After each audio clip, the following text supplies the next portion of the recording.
Sisu is an action World War II film from Finland, and this was written and directed by Jomari Helander. When an ex-soldier who discovers gold in the Lapland wilderness, he tries to take the loot into the city, but Nazi soldiers led by a brutal SS officer battles him. Now, this was a film that came out of nowhere. I remember when I went to go see Evil Dead Rise, the trailer for Sisu came on and I was interested. Now, from the look of the film, it's one of those films where it has a pretty basic plot with some over-the-top action, and it's one of those films where we don't get as much these days. And I found Sisu to be enjoyable and atmospheric. I thought the film provided some excellent kills and gore, a mixture of over-the-top and realistic moments. It was very well shot. The film provided some excellent establishments and wide shots of the eye-catching scenery of northern Finland, which, by the way, I really appreciate a film like Sisu to be filmed at actual real locations instead of being in front of a green screen, showing the unlimited amount of creative freedom and using real locations are used. For a film being a drama, action, suspense, adventure, and of course war, and characters to feel and be in World War II Finland. I also liked the costumes in this film, showing the accuracy of the roughness and grittiness of World War II. I thought the music of Sisu was very atmospheric and eerie, and it reminded me of director Denis Villeneuve with his two recent films Blade Runner 2049 and Dune Part 1. Regarding the pacing, it's a mixture of steadiness and sometimes a slow burn for a 1 hour and 31 minute duration, but for the most part it works for the action and the little amount of background we get for our main character of the film. Speaking of the characters, they aren't really the most fleshed out and developed individuals from the film, for example the Nazi soldiers, because really it is one of those films where its main focus and priority is only caring about the mission, conflict, and of course the action. The main character, named Atami,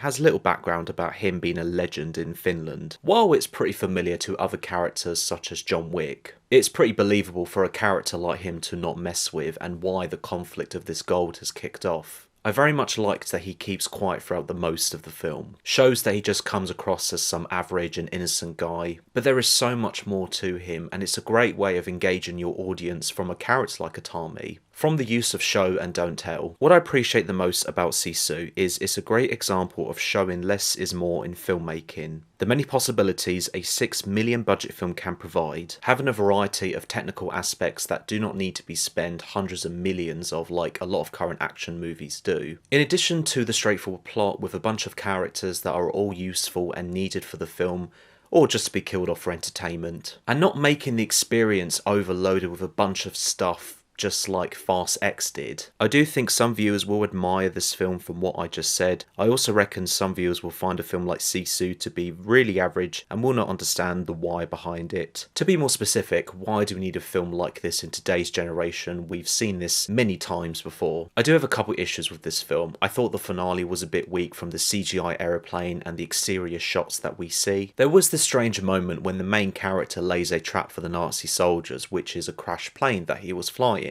And it was odd how he knew when and where the Nazi soldiers were going and coming. But in the end though, I thought there was a lot to appreciate and enjoy from an action film like Sisu. The experience reminded me if Quentin Tarantino directed another over-the-top World War II film like Inglourious Basterds. The main character, who is a mixture of John Wick for the similar conflict, and with the invincibility side if you would take away the humour. Very odd example would be Boris the Blade from Guy Ritchie's Snatch. Fun kills, gore, decent acting, locations, music, and in the end it's a film for people who just want to escape. Based on my Letterboxd rating, I'm going to give Sisu a 4-star out of 5. Thank you so much for watching, and look out for more videos coming your way.